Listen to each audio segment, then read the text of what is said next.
নমস্কার, আপনারা দেখছেন কলকাতা বার্তা টিভি ইউটিউব চ্যানেল। জানাবো আজকের কিছু দেশ বিদেশের গুরুত্বপূর্ণ তাজা খবর। আপনারা যদি এই চ্যানেলে নতুন হয়ে থাকেন তাহলে চ্যানেলটিকে সাবস্ক্রাইব করে রাখুন। প্রথমে দেখে নেব আজকের সংবাদ শিরোনাম। আমরা ভোটে হারিনি, আমি ইস্তফা দেব না, মমতার যুক্তি শুনে অবসরপ্রাপ্ত দেখুন কি বললেন বিচারপতি। নবান্নের অল ইন্ডিয়া জয় শ্রীরাম ধ্বনি গেরুয়া আবিরে মাতলেন সরকারি কর্মীরা, দেখুন চাঞ্চল্যকর ভিডিও। মমতার মুখে ছিল সেকুলারিজমের মুখোশ, বিস্ফোরক ওয়াইসে। ডাবল ইঞ্জিন সরকার প্রতিষ্ঠা করতে রাজ্যে আসছেন শাহ রাজনাথ।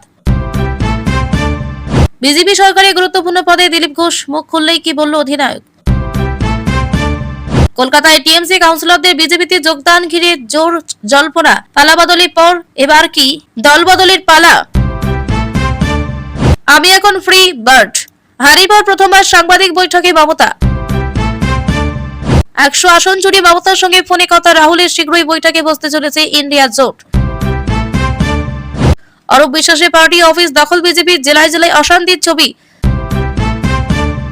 4 তারিখের পর ডিজে বাজাবেন বলেছিলেন অভিষেক, প্রশ্ন শুনে ক্ষুব্ধ মমতা বললেন। এবার কলকাতা পুলিশের ডিসি শান্তনু বিরুদ্ধে বড় পদক্ষেপ ইডির, কি করলো। বিজেপিকে বাংলায় স্বাগত জানালেন জিত, কি লিখলেন টলিউডের বস। বিজেপি জিততেই বাস টার্মিনাল থেকে তোলাবাজি বন্ধ, শিখা তৃণমূল নেত্রীর। বাংলায় বিজেপির মুখ্যমন্ত্রী কে হবেন, আজই কলকাতায় আসছেন অমিত শাহ, রাজনাথ সিং। গেরুয়া ঝড়ে ধরাশয়ী তৃণমূলের এই 17 জন মন্ত্রী, তালিকায় কারা দেখে নিন। আজ দুপুর পর্যন্ত চলল গণনা, জিততে জিততে হেরে গেলেন তৃণমূল প্রার্থী। সে লেলিন ভারতের কেউ নাই ইউনিয়ন রুমে, কাদের ছবি থাকবে বলে দিল এবিভিপি। উত্তরবঙ্গে গেরুয়া ঝড়ে ধরাশয়ী তৃণমূল, বিজেপি 40, খাতায় খুলতে পারল না টিএমসি। অসমে 1 আসনে জিতেছে তৃণমূল, সেখানে অত্যাচারের অভিযোগ মমতার। কংগ্রেসের 19 প্রার্থীর মধ্যে জয়ী 18 জনই মুসলিম, ঘুরিয়ে লাভ বিজেপির। থলপতিকে ফোন রাহুলের, স্টালিনের সঙ্গে দূরত্ব, ইন্ডিয়া জোটে কি এবার ভাগন। প্রিয় দর্শক, এতক্ষণ শুনলেন সংবাদ শিরোনাম, এবার আসছি এক এক করে বিস্তারিত খবর নিয়ে। ভবানীপুর নিজের গড়ে পরাজিত হয়েছেন মমতা বন্দ্যোপাধ্যায়। বিজেপি প্রার্থী শুভেন্দু অধিকারী তৃণমূল সুপ্রিমোকে হারিয়েছেন, কিন্তু মমতার দাবি তিনি হারেননি, ভোট লুট হয়ে গিয়েছে। সোমবারই গণনা কেন্দ্র থেকে বেরোনোর পর তিনি বলেছেন প্রায় 100 বুথে ভোট লুট হয়েছে। এরপর আজ সাংবাদিক বৈঠক থেকে মমতা বন্দ্যোপাধ্যায় স্পষ্টত জানিয়েছেন তিনি ইস্তফা দেবেন না। গতকালই পরাজয়ের পর আজ প্রথম মুখ খোলেন মমতা। সাংবাদিকদের তাকে প্রশ্ন করেন, আপনি কি রাজভবন যাবেন। এখনই ক্ষুব্ধ প্রাক্তন মুখ্যমন্ত্রী, কেন যাব রাজভবনে, আমি যদি শপথ নিতে যেতাম তাহলে যেতাম, ওরা দখল করেছে, ভেবেছি আমি পদত্যাগ করতে যাব, আমি যাব না। আমি কেন যাব, আমি ভোট হারিনি, আমি ইস্তফা দেব না। মমতার আরো দাবি, তাকে গণনা কেন্দ্র থেকে মারধর করতে করতে বের করে দেওয়া হয়েছে। তিনি বলেন, কাউন্টিং এজেন্টের মারধর করে বের করে দেওয়া হয়েছে, বিজেপি আমাকে পেটে মেরেছে, পেছন থেকে ধাক্কা দিয়েছে, ধাক্কা দিতে দিতে মারতে মারতে বের করে দিয়েছে। মহিলা হওয়ার পর আমার সঙ্গে কিভাবে ব্যবহার করছে এবং অত্যাচার করছে, আমি ঘুরে দাঁড়াবো, বাঘের মতো লড়াই করেছি। প্রাক্তন আমলা জহর সরকার বলেন, বিধানসভা মেয়াদ আছে, আইনগত মেয়াদ শেষ হবে, আর যেদিন সেটা শেষ হবে তার অস্তিত্ব টিকবে না। নতুন বিধানসভা গঠনের পরিস্থিতি পরিকল্পনা শুরু হবে। এই বিধানসভার যিনি নেত্রী ছিলেন তার যেই মুহূর্তে বিধানসভা মেয়াদ পুরনো আসন চলে যাচ্ছে, তিনি আরো বলেন, নির্বাচন প্রক্রিয়ার অঙ্গ, এখনো কমিশন হিসাব নিকাশ করে তারপর তার কপি সিল মেরে পশ্চিমবঙ্গ বিধানসভাকে পাঠাবে।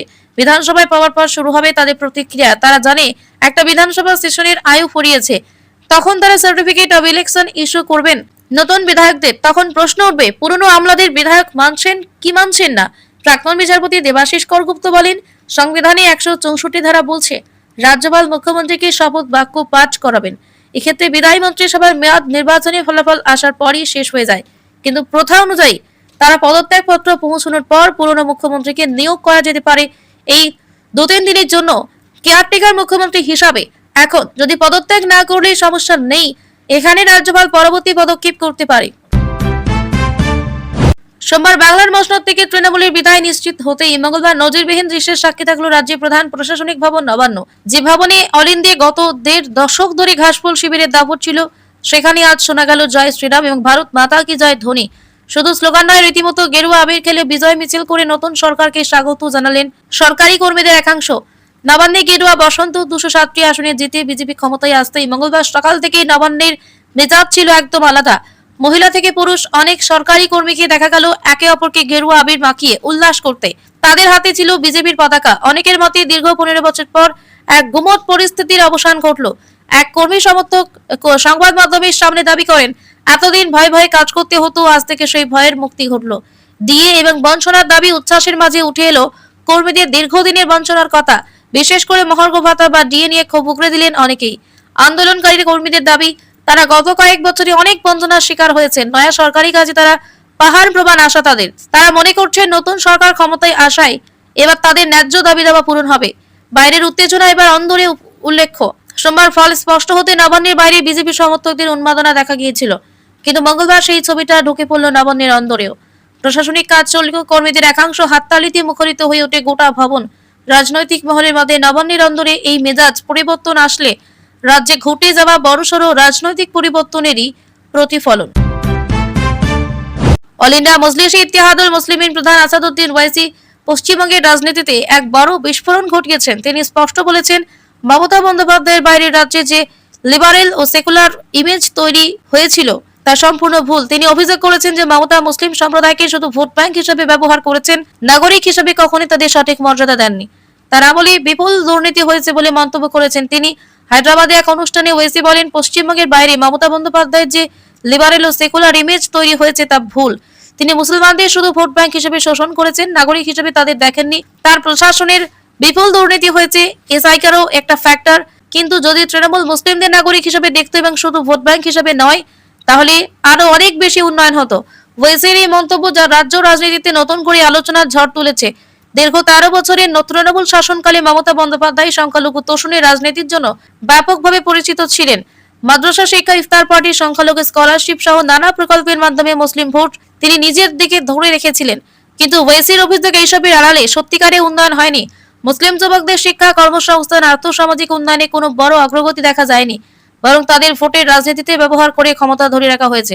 রাজনৈতিক পর্যবেক্ষকেরা বলছেন, ওয়েসির মন্তব্য তৃণমূলের জন্য অস্বস্তিকর, কারণ এতদিন মমতাকে সংখ্যালঘুদের মুসিয়া হিসাবে দেখানো হতো, কিন্তু এবার নিজের সম্প্রদায়ের এক প্রভাবশালী নেতার কাছ থেকেই এই সমালোচনায় আসায় চিত্রটা অন্যরকম হয়ে গেছে। ওয়েসি আরো বলেছেন, দুর্নীতি যদি না থাকতো এবং মুসলিমদের প্রকৃত নাগরিক হিসেবে গণ্য করা হতো, তাহলে বাংলার মুসলিম সমাজ আজ আরো অনেক এগিয়ে থাকতো। স্থানীয় মুসলিম সমাজের একাংশের মধ্যে এই মন্তব্য নিয়ে মিশ্র প্রতিক্রিয়া দেখা যাচ্ছে। অনেকে বলছেন, সত্যি কথা বলা হয়েছে। দীর্ঘদিন ধরে তারা দেখেছেন যে ভোটের আগে প্রতিশ্রুতি আর ভোটের পর উন্নয়নের নামে শুধু প্রতারণা। বিশেষ করে মুর্শিদাবাদ, মালদা, উত্তর দিনাজপুরে মতো মুসলিম প্রধান এলাকায় শিক্ষা ও স্বাস্থ্যের অবস্থা এখনো খুব খারাপ। পশ্চিমবঙ্গের রাজনৈতিক মানচিত্রে ঐতিহাসিক পরিবর্তন। বিধানসভা নির্বাচনে বিজেপির বিরুদ্ধে ভরাডুবি হয়েছে তৃণমূল। বিজেপির নিরঙ্কুশ জয়ের ফলে রাজ্যে প্রথমবার সরকার গঠনের পথে এগোচ্ছে গেরুয়া শিবির। 207টি আসন জিতে তারা একক সংখ্যাগরিষ্ঠতা অর্জন করেছে, যা স্বাভাবিকভাবে রাজ্যের রাজনীতিতে এক নতুন অধ্যায়ের সূচনা করতে চলেছে। এই আবহে দিল্লি থেকে একের পর এক শীর্ষ নেতৃত্বের কলকাতা সফরে খবর সামনে আসছে। জানা যাচ্ছে, কেন্দ্রীয় প্রতিরক্ষা মন্ত্রী রাজনাথ সিং কলকাতায় আসছেন। তার এই সফরের মূল উদ্দেশ্য হবে রাজ্যে নতুন সরকার গঠনের প্রক্রিয়া তদারকি করা এবং মুখ্যমন্ত্রী নির্বাচনের বিষয়ে চূড়ান্ত সিদ্ধান্ত নেওয়ার ক্ষেত্রে গুরুত্বপূর্ণ ভূমিকা পালন করা।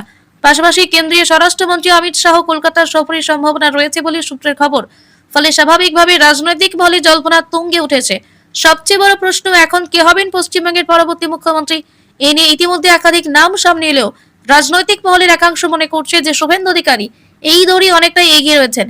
নন্দীগ্রাম এবং ভবানীপুরে তার রাজনৈতিক লড়াই এবং সংগঠন গড়ে তোলার ক্ষেত্রে তার ভূমিকা বিজেপির অভ্যন্তরে যথেষ্ট গুরুত্ব পেয়েছে, যদিও দলীয়ভাবে এখনো পর্যন্ত কোনো আনুষ্ঠানিক ঘোষণা করা হয়নি।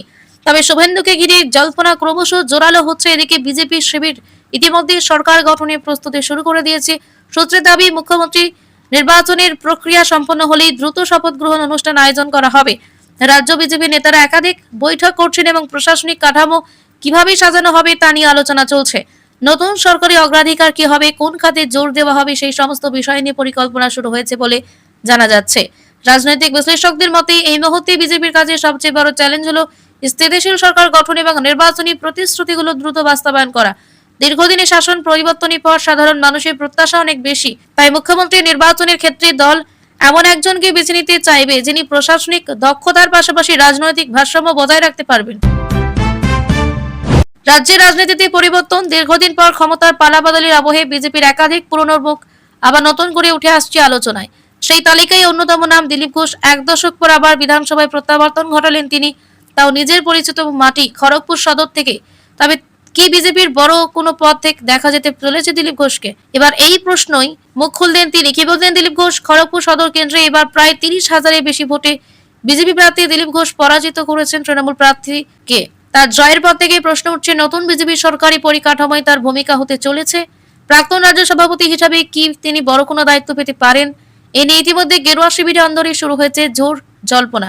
যদিও এই সমস্ত আলোচনা নিয়ে খুব একটা মাথা ঘামাতে রাজি নন দিলীপ ঘোষ। তিনি জানিয়েছেন, দল আমায় টিকিট দিয়েছিল, আমি লড়েছি, বিধায়ক হয়েছি, এবার দল যা দায়িত্ব দেবে সেই দায়িত্ব মাথা পেতে নেব। মঙ্গলবার সকালে খড়গপুরে প্রাতঃভ্রমণে বেরিয়ে সাংবাদিকদের মুখোমুখি হন তিনি। সেখানে রাজ্যের সাম্প্রতিক রাজনৈতিক পরিস্থিতি নিয়ে কড়া মন্তব্য করে বলেন, পশ্চিমবঙ্গের মানুষ সুযোগ দেয়। তৃণমূলের এত অত্যাচার সহ্য করেও 15 বছর সুযোগ দিয়েছিল, কিন্তু এবার আর সুযোগ দেয়নি মানুষ, তাই মাথাও ভেসেছে, দেহও ভেসেছে। বাম বিদায় নেওয়ার পর বুদ্ধবাবু সহ সকলে হেরেছিল। এখনো পর্যন্ত প্রাপ্ত তথ্য অনুযায়ী এবারে বিধানসভা নির্বাচনে মোট 293টি আসনের মধ্যে বিজেপি 206টি আসনে জয় নিশ্চিত করেছে। অন্যদিকে তৃণমূল কংগ্রেসের ঝুলিতে 81টি আসন, এছাড়া কংগ্রেস 2টি, সিপিএম 1টি আসনে জয় পেয়েছে। বলাই বাহুল্য, রাজ্যের রাজনীতিতে নতুন সমীকরণ তৈরি হয়েছে। এই পরিবর্তনের মাঝেই দিলীপ ঘোষের মতো অভিজ্ঞ নেতার উপর দল কতটা ভরসা রাখবে সেটাই এখন দেখার। পালাবদলের সুনামি আছড়ে পড়েছে রাজ্য জুড়ে। উত্তরবঙ্গ থেকে রাঢ়বঙ্গ, মতুয়াগড় থেকে জঙ্গলমহল, সর্বত্র চমকপ্রদ জয় পেয়ে বঙ্গের ক্ষমতা দখল করেছে বিজেপি। দার্জিলিং, পূর্ব মেদিনীপুর সহ রাজ্যের 9টি জেলায় ধুয়ে মুছে সাফ হয়ে গিয়েছে টিএমসি। একসময় দিদি নিরাপদ গড় হিসেবে কলকাতাতেও ধসে পড়েছে সবুজ দুর্গ। খোদ মমতা বন্দ্যোপাধ্যায় হেরে গিয়েছেন ভবানীপুরে। রাসবিহারীতে এই প্রথমবার হেরেছে তৃণমূল। মানিকতলা থেকে শ্যামপুকুর, কাশীপুর, বেলগাছিয়া থেকে জোড়াসাঁকো সব জায়গায় জিতেছে বিজেপি। বৃহত্তর কলকাতায় তৃণমূলের হাল আরো খারাপ। 2 বেহালাতে ধরাশয়ী হয়েছে দিদির দল। টালিগঞ্জ, যাদবপুরে ঐতিহাসিক সাফল্য পেয়েছে নরেন্দ্র মোদী, অমিত শাহরা। রাজ্যে পালাবদলের পরিবার কলকাতায় পরিবর্তনের চোখ বিজেপির। আর কয়েক মাস পরে কলকাতা পুরসভা নির্বাচন, প্রথমবার কলকাতা পুরসভা দখল নিতে ঝাঁপাবে বিজেপি। 144 ওয়ার্ডে কলকাতা পুরসভায় বিজেপি এখন মাত্র 3 জন কাউন্সিলর আছেন, মীনা দেবী পুরোহিত, বিজয় ওঝা, সজল ঘোষ। সেখানে তৃণমূল 2011 কলকাতা পুর নির্বাচনে জিতেছিল 134 আসনে, কিন্তু এবার বিধানসভা নির্বাচনে কলকাতা নির্বাচনী চিত্রটি পুরোপুরি উল্টে দিয়েছে। 6টি আসনে জেতা বিজেপি শহরের সিংহভাগ ওয়ার্ডে এগিয়ে রয়েছে। কাশীপুর, বেলগাছিয়া থেকে মানিকতলা, শ্যামপুকুর, জোড়াসাঁকো, ভবানীপুর, রাসবিহারী, টালিগঞ্জ, যাদবপুর, বেহালা পূর্ব, বেহালা পশ্চিম সিংহভাগ ওয়ার্ডে বড় লিড আছে বিজেপির। সেখানে টালিগঞ্জ, বালিগঞ্জ, কলকাতা পোর্ট, কসবার কিছু অংশ আর বেলেঘাটা ছাড়া তৃণমূলে আর কোনো ওয়ার্ডে আধিপত্য নেই। 2010 সাল থেকে কলকাতা পুরসভা তৃণমূলের দখলে আছে। গত 16 বছরে কলকাতার মেয়র তৃণমূলের শোভন চ্যাটার্জি প্রাক্তন এবং ফেরহাদ হাকিম বর্তমান। 2005 থেকে 10 কলকাতার মেয়র ছিলেন সিপিএম নেতা বিকাশ রঞ্জন ভট্টাচার্য। তার আগে বাম আমলে 5 বছরের জন্য কলকাতা মেয়র ছিলেন তৃণমূলের সুব্রত মুখোপাধ্যায়। নির্বাচনী অঙ্কই বলছে এবার কলকাতায় বসতে চলেছে বিজেপির মেয়র। আর তাই নিজেদের ওয়ার্ড ধরে রাখতে ফুল বদলে আগ্রহ দেখাচ্ছেন তৃণমূলের কাউন্সিলরদের একটা বড় অংশ। জোর জল্পনা, পালাবদলের ঠিক পরেই কলকাতার বেশ কয়েকটি ওয়ার্ডের তৃণমূলের কাউন্সিলররা দলবদলে পথে হাঁটতে চলেছেন। বেহালা পূর্ব, পশ্চিম, মানিকতলা, জোড়াসাঁকো, টালিগঞ্জ, যাদবপুর বিধানসভার বেশ কয়েকজন তৃণমূল কাউন্সিলর বিজেপিতে যোগদানের চেষ্টা করছেন।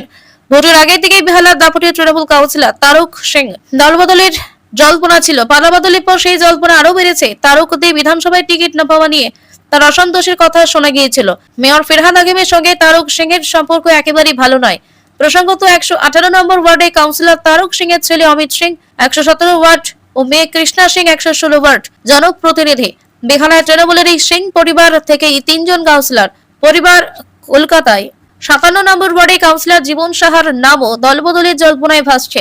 তৃণমূলের 2 জন প্রাক্তন বিধায়ক কাউন্সিলর নামও দলবদলের জল্পনায় ভাসছে। সূত্রের খবর, 2 বেহালার কাউন্সিলরদের বিজেপিতে যোগদানের সম্ভাবনা সবচেয়ে বেশি। দীর্ঘদিন ধরেই বেহালার ওয়ার্ডগুলোতে তৃণমূলের আধিপত্য রয়েছে। বাম জামানা থেকেই বেহালা পশ্চিমে বেশ কয়েকটি ওয়ার্ড 118, 132, 128 বাদে তৃণমূলের কাউন্সিলররা জিতে আসছেন। পালাবদলের পর এবার নিশ্চিতভাবে বেহালার ওয়ার্ডগুলোতে ধরাশয়ী হতে চলেছে তৃণমূল। প্রসঙ্গত, বেহালা পূর্ব বিধানসভায় তৃণমূল সুভাষিস চক্রবর্তী হারেন 25,137 ভোটে, আর বেহালা পশ্চিমে রত্না চট্টোপাধ্যায় পরাস্ত হন 24,699 ভোটে। 2 বেহালার সবকটি ওয়ার্ডেই বিজেপির লিড আছে।